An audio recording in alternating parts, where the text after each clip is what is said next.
행복한 교회 2020년 5월 17일 주일 예배. 마태복음 7장 7절에서 11절까지 말씀으로 좋은 것으로 주시는 하나님 이라는 제목으로 선우준 목사님께서 말씀을 전하십니다. 마태복음 7장 7절에서 11절. 구하라 그리하면 너희에게 주실 것이요 찾으라 그리하면 찾아낼 것이요 문을 두드리라 그리하면 너희에게 열릴 것이니 구하는 이마다 받을 것이요 찾는 이는 찾아낼 것이요 두드리는 이에게는 열릴 것이니라. 너희 중에 누가 아들이 떡을 달라 하는데 돌을 주며 생선을 달라 하는데 뱀을 줄 사람이 있겠느냐? 너희가 악한 자라도 좋은 것으로 자식에게 줄 알거든. 하물며 하늘에 계신 너희 아버지께서 구하는 자에게 좋은 것으로 주시지 않겠느냐? 독일의 한 시골에 가난한 농부가 있었습니다. 이 농부는 하나님을 잘 믿는 가정이었습니다. 하지만 무척 가난해서 배고픔을 면하기가 어려웠습니다. 아침에 일어나 식사 시간이 되면 온 식구가 둘러앉아 함께 식사를 하곤 했는데 그날 아침은 먹을 것이 아무것도 없었습니다. 그래서 빈 접시를 두고 식구가 둘러앉아서 식사 감사 기도를 드렸습니다. 하나님, 감사합니다. 이 기도를 마치고 나면 먹을 것을 우리 가운데 허락해 주세요. 이렇게 간절히 기도를 하고 마쳤습니다. 어떻게 되었을까요? 먹을 것은 생기지 않았습니다. 그리고 음식이 생기지 않은 대신에 오히려 그 집에서 기르던 새가 날아가 버렸습니다. 기도하는 동안 새장 문이 열린 틈을 통해서 밖으로 나가가 버린 것입니다. 아이가 엄마에게 말했습니다. 엄마, 먹을 것을 달라고 하나님께 기도했는데 새가 도망갔어요. 다시 기도해서 도망간 새가 돌아오게 해달라고 우리 같이 기도해요. 그래서 식구는 도망간 새가 돌아오게 해달라고 기도합니다. 다행히 얼마 지나지 않아서 새가 돌아왔는데 입에는 반지 하나를 물고 있었습니다. 물고 온 반지를 보니 한눈에 봐도 예사롭지가 않았습니다. 아버지는 반지를 가지고 마을의 목사님을 찾아갔습니다. 이 목사님이 이리저리 보더니 깜짝 놀라 말했습니다. 이 반지는 황제의 반지입니다. 어디서 이 반지를 구했습니까? 농부가 자초지종을 말하자 목사님은 농부의 손을 끌고 큰일 나기 전에 빨리 황제 폐하께 돌려드리자고 말했습니다. 그리고 이제 황궁에 황제의 반지를 돌려드리자 황제는 농부를 불러서 자세한 이야기를 들어보았습니다. 황제는 이야기를 다 듣고는 고개를 끄덕이며 말했습니다. 오늘 아침에 세수를 하려고 반지를 잠시 빼놓았는데 그 사이에 반지가 없어져서 이상하게 생각했다는 것입니다. 아무리 생각해도 그 사이에 도둑이 반지를 가져갈 수도 없고 또 바람도 불지 않아서 이해할 수가 없었는데 이제야 이유를 알게 되었다는 겁니다. 그러면서 말하기를 하나님께서 가난한 농부를 도우라는 뜻으로 알겠소. 그리고 황제는 농부의 가정이 평생 먹고 살 수 있도록 도왔다는 이야기입니다. 들어보면 마치 우리나라 전래동화 같은 이야기지요.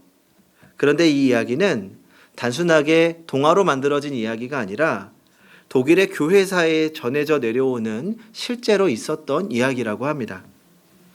성도 여러분, 기도는 기적의 통로입니다. 우리가 인생에 우리의 힘으로 불가능한 일들이 너무나도 많습니다. 그러나 기도는 불가능을 가능하게 합니다. 기도는 문제를 푸는 열쇠입니다. 우리 그리스도인들에게 특권이 있다면 바로 예수 그리스도의 이름으로 무릎 꿇는 것입니다. 우리 삶에 어떤 어려움과 문제가 있을 때 우리가 예수 그리스도 이름으로 무릎 꿇고 기도할 때 그 문제는 더 이상 나의 문제가 아니고 하나님의 문제가 되는 것입니다. 하나님께서는 예수 그리스도의 이름으로 간구하는 자의 기도를 결코 외면하지 않으십니다. 성도 여러분, 혹시 무거운 짐과 고난과 아픔이 있다면 예수의 이름으로 무릎 꿇으시기 바랍니다. 나 혼자의 힘으로 들리지 않던 문제들이 예수의 이름으로 들리게 될 것입니다. 하나님께서 우리의 기도에 반드시 응답해 주실 것입니다. 선교사 저드슨이 말하기를 기도하지 않는 사람은 하나님을 도적맞은 사람이다 라고 했습니다. 그러므로 우리 그리스도인들은 이 기도의 특권을 결코 소홀히 해서는 안 될 것입니다. 오늘 본문은 기도에 대해서 분명하게 가르쳐 주고 있습니다. 이 말씀은 크게 두 부분으로 나눌 수 있습니다. 먼저 7절과 8절은 기도의 자세와 방법에 대해서 말씀하고 9절부터 11절은 하나님께서 우리의 기도에 응답하시는 이유를 설명하고 있습니다. 먼저 7절과 8절을 같이 읽어보겠습니다. 시작. 구하라 그리하면 너희에게 주실 것이요 찾으라 그리하면 찾아낼 것이요 문을 두드리라 그리하면 너희에게 열릴 것이니 구하는 이마다 받을 것이요 찾는 이는 찾아낼 것이요 두드리는 이에게 열릴 것이니라. 아멘. 이 본문은 기도의 자세와 방법에 대해서 자세하게 말씀하고 있습니다. 첫 번째로 구체적으로 기도해야 합니다. 7절에 구하라는 말은 헬라어로 아이테오입니다. 이 영어 성경에는 에스크로 번역을 하는데 어떤 문제에 대해서 구체적으로 어떻게 해달라고 요구하는 겁니다. 기도는 구체적으로 해야 합니다. 기도의 성자라고 불리는 E.M. 바운즈가 이런 말을 했습니다. 구체적인 기도는 구체적인 응답을 받고 모호한 기도는 모호하게 응답받는다. 우리가 기도할 때 명확하게 구체적으로 상세하게 기도해야 합니다. 이 윤희가 어린이집에 다녀오면 꼭 윤희에게 묻는 게 있습니다. 윤아, 오늘 어린이집에서 뭐 했어? 가장 재미있는 게 뭐였어? 누구랑 뭐 했어? 아이가 대답하면 자세하게 꼬치꼬치 물어봅니다. 제가 몰라서 묻는 걸까요?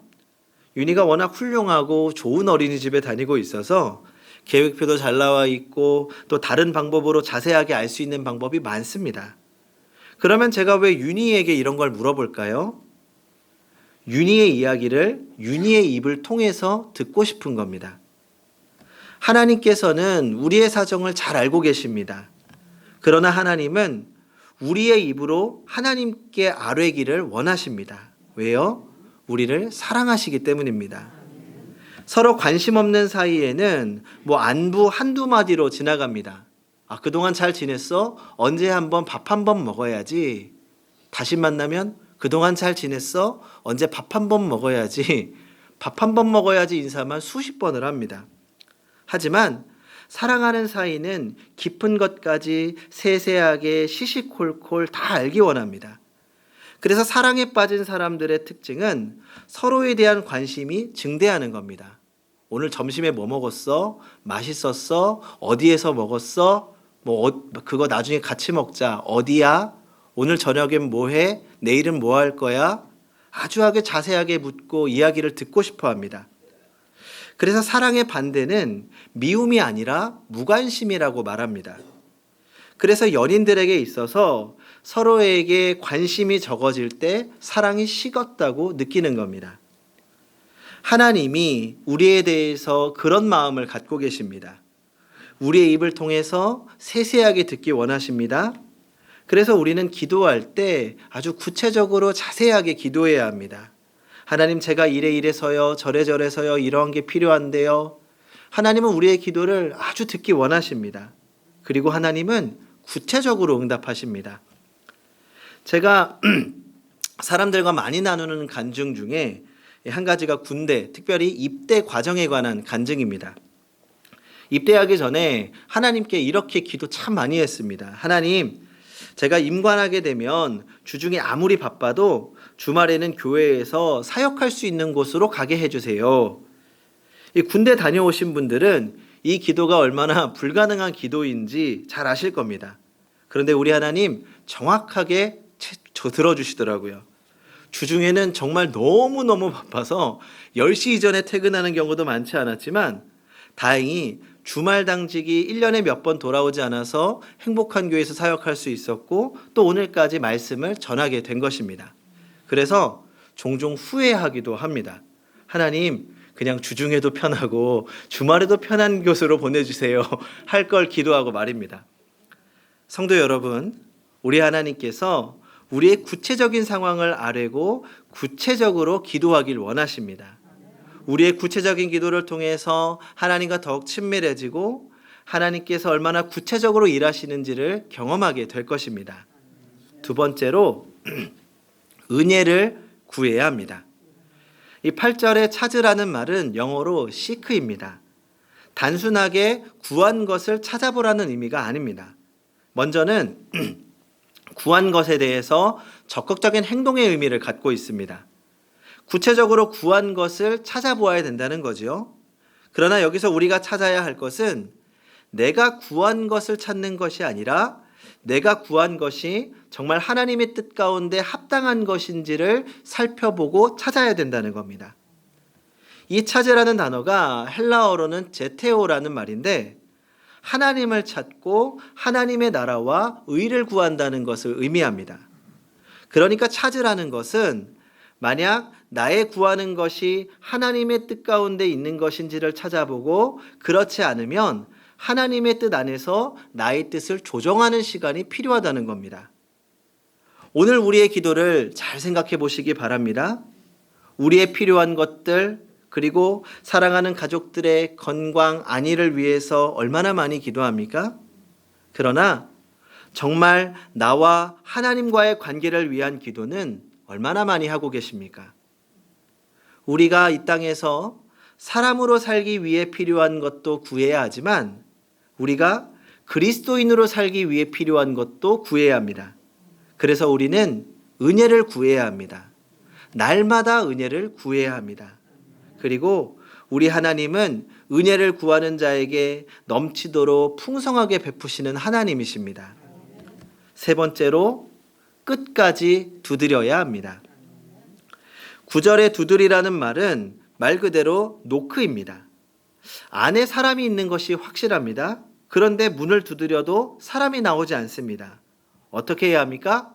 끝까지 두드려야지요. 듣고 나올 때까지 두드려야 합니다. 이것이 기도의 마지막 비밀입니다. 너무 쉽게 기도를 포기하지 마십시오. 끝까지 기도해야 합니다. 기도하고 또 기도해야 합니다.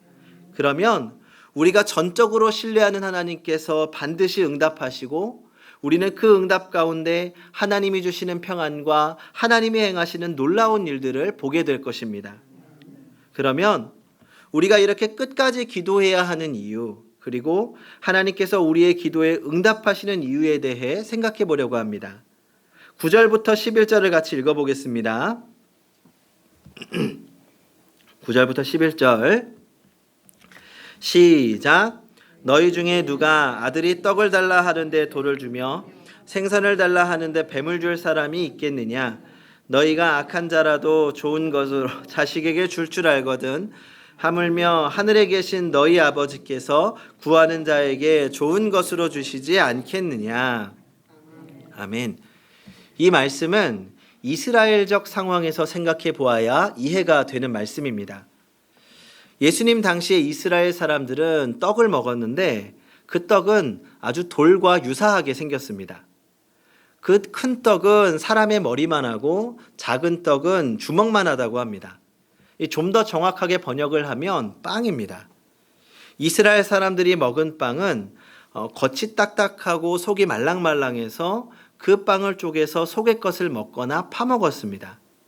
그런데 그 빵이 가까이 보면 빵인지 돌인지 구분이 되지만 이 멀리서 대충 보면 가끔 이게 빵인지 돌인지 구분하기 힘든 경우가 많았다고 합니다.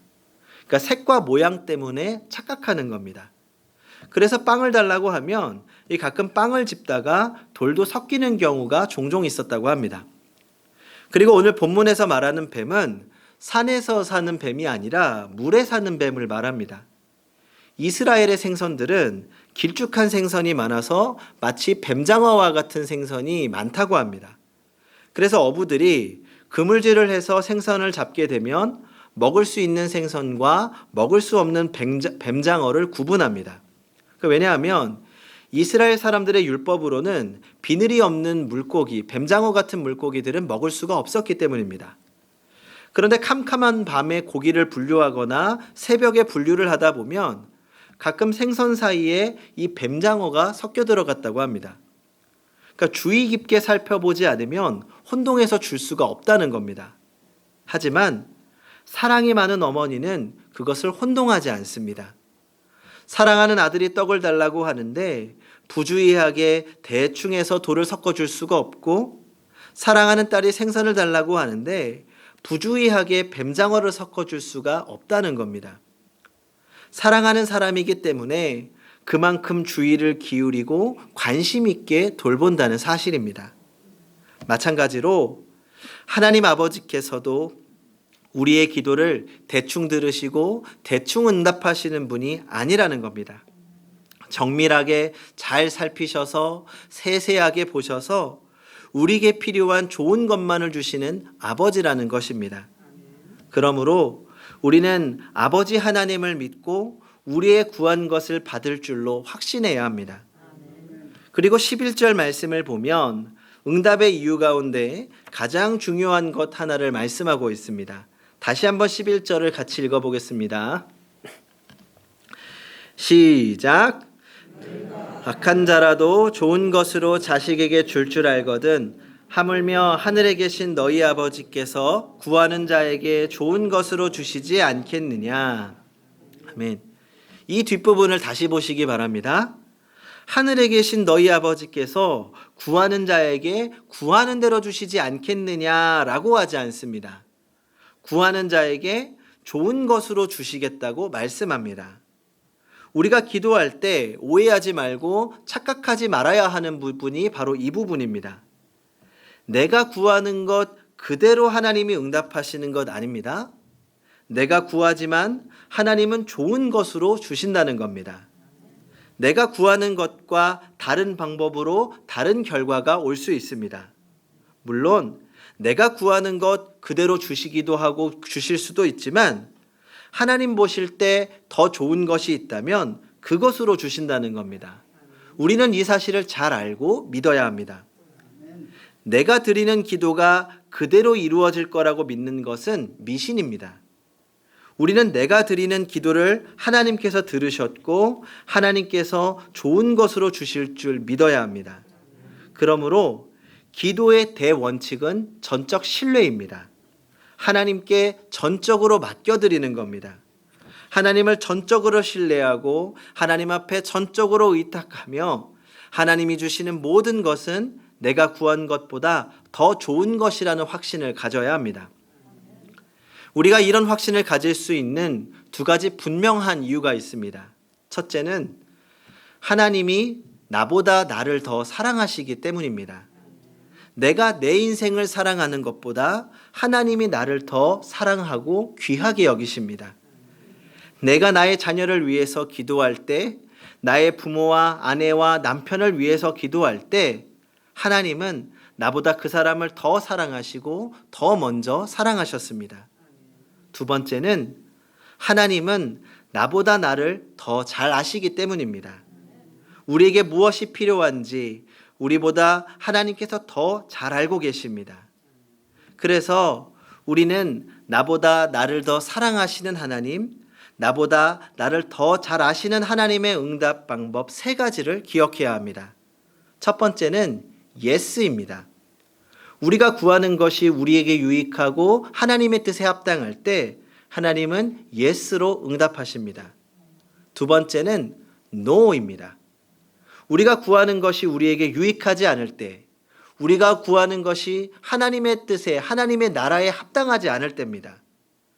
우리는 하나님의 노를 이해할 수 있는 믿음으로 성장해야 합니다. 내가 원하는 것, 내가 원하는 방식으로 주지 않는다고 원망하는 것은 부모를 이해하지 못하는 어린아이와 같습니다. 우리는 하나님께서 노 하실 때 들을 수 있어야 합니다. 세 번째는 wait입니다. 우리에게 구하는 것이 우리에게 아직 필요하지 않을 때입니다. 하나님은 가장 적절한 때 가장 적절한 방법으로 응답하십니다. 우리는 하나님을 신뢰하며 하나님의 응답에 귀를 기울여야 합니다. 하워드 G 핸드릭스의 사람을 세우는 사람이라는 책에 나오는 내용입니다. 신앙의 확신을 가진 대학생이 물리학 교수와 정면 대결을 벌였던 실제 이야기입니다. 수업 첫 번째 시간에 이 물리학 교수가 말했습니다. 여러분 중에 하나님과 초자연이라는 괴상한 구식관념들을 학교에 가지고 온 사람도 있을 겁니다. 내가 지금 당장 그것을 여러분의 머리에서 끄집어내 주겠습니다. 그리고 이어서 분필을 치켜들며 말했습니다. 물리학은 내가 이 분필을 바닥에 떨어뜨리면 깨진다는 것을 알려줍니다. 어떤 신에 대한 기도로도 이것을 막을 수는 없습니다. 그리고는 들었던 분필을 떨어뜨렸고 분필은 산산조각이 났습니다. 납득이 가는 논리 같았습니다. 한 학기 내내 계속해서 교수는 수업을 시작할 때마다 분필을 떨어뜨려 조각내는 시범을 보였습니다. 그리고 마지막 수업 시간이 되었습니다. 여러분, 그동안 납득이 되었습니까? 아직도 하나님이 과학보다 위대하다고 하는 낡은 관념을 그대로 가지고 있는 사람이 있습니까? 그러자 한 신앙을 가진 학생이 손을 들고 말했습니다. 제가 그렇습니다. 그런가? 그럼 자네는 내가 분필을 땅에 떨어뜨릴 때 자네의 기도로 안 부러지게 할 수 있다고 생각한단 말이지? 네, 그렇습니다. 학생은 대답하자마자 큰 소리로 기도하기 시작했습니다. 하나님, 이 사람들에게 당신 자신을 나타내 주시옵소서. 분필이 바닥에 떨어질 때 부러지지 않게 해 주시옵소서. 기도는 교수의 기분을 완전히 망쳐 놓았습니다. 그리고 화를 내고 학생에게 욕을 퍼부었습니다. 그 바보스런 짓을 멈추게, 길게 그리고 신랄하게 비난하며 욕을 하던 도중에 갑자기 분필 들린 손이 올라갔다가 그만 분필을 놓치고 말았습니다. 놓친 분필은 공중에서 한 바퀴를 돌더니 교수의 양복 바지 접어 올린 단위에 떨어지고 신발 위에 떨어졌다가 또르르 바닥 위에 굴러내렸습니다. 분필은 부러지지 않았습니다. 강의실에는 박수 소리가 터져 나왔습니다. 물리학 교수는 어안이 벙벙했지만 학생은 빙그레 웃으며 기도에 응답하신 하나님께 감사했습니다. 성도님들은 어떻게 생각하십니까? 기도의 응답일까요? 전 응답이라고 생각합니다. 이 학생이 한 학기 동안 얼마나 열심히 기도했을까요? 어쩌면 매 수업 시간 분필이 떨어져 쪼개지는 순간에도 조용히 기도했을 것입니다. 마지막까지 기도했을 것입니다. 그리고 하나님께서 하나님의 때, 하나님의 방법으로 응답하신 것입니다. 하나님은 언제나 우리의 생각을 넘어서 일하십니다. 우리의 마음을 열고 하나님께 맡겨드리며 기도할 때 하나님께서 하나님의 방법으로 일하십니다. 기도로 불치병이 나을 수 있을까요? 나을 수 있습니다. 우리가 믿는 하나님은 불가능이 없으십니다. 그러나 초자연적으로 일하시는 것뿐만 아니라 하나님께서 창조하신 창조의 섭리를 통하여서도 일하십니다. 아주 섬세하게 살피셔서 가장 적절한 때 하나님의 방법으로 응답하십니다. 그러므로 우리는 기도하며 하나님께서 어떻게 일하실지를 기대해야 합니다. 그리고 기도하며 기대하고 기다리는 자는 반드시 하나님의 일하심을 경험하게 될 것입니다. 성도 여러분, 하나님은 살아계십니다. 그 하나님께서 나를 사랑하십니다. 나보다 나를 더 잘 알고 계십니다. 그러므로 하나님께 구하시기 바랍니다. 그리고 찾으십시오. 열릴 때까지 두드리십시오. 그렇게 끝까지 기도하고 하나님의 응답 가운데 날마다 평안과 기쁨을 누리는 성도님들이 되시기 바랍니다. 기도하겠습니다. 나보다 나를 더 사랑하시는 하나님, 나보다 나를 더 잘 아시는 하나님, 그동안 나의 삶에 가장 좋은 것을 채워주시고 또 은혜로 채워주시니 감사합니다. 오늘을 살아가는 우리 앞에 여전히 많은 문제들이 있습니다. 내 힘으로 해결할 수 없는 문제들이 나를 압도할 때가 있습니다. 하지만 그 모든 순간에 하나님을 먼저 바라보고 의지하게 하여 주시옵소서. 구하고 찾고 두드리며 하나님의 응답을 경험하게 하여 주시옵소서. 그렇게 주를 의지하며 기도하며 주의 일하심을 날마다 경험하며 살게 하여 주시옵소서. 예수님의 이름으로 기도합니다. 아멘.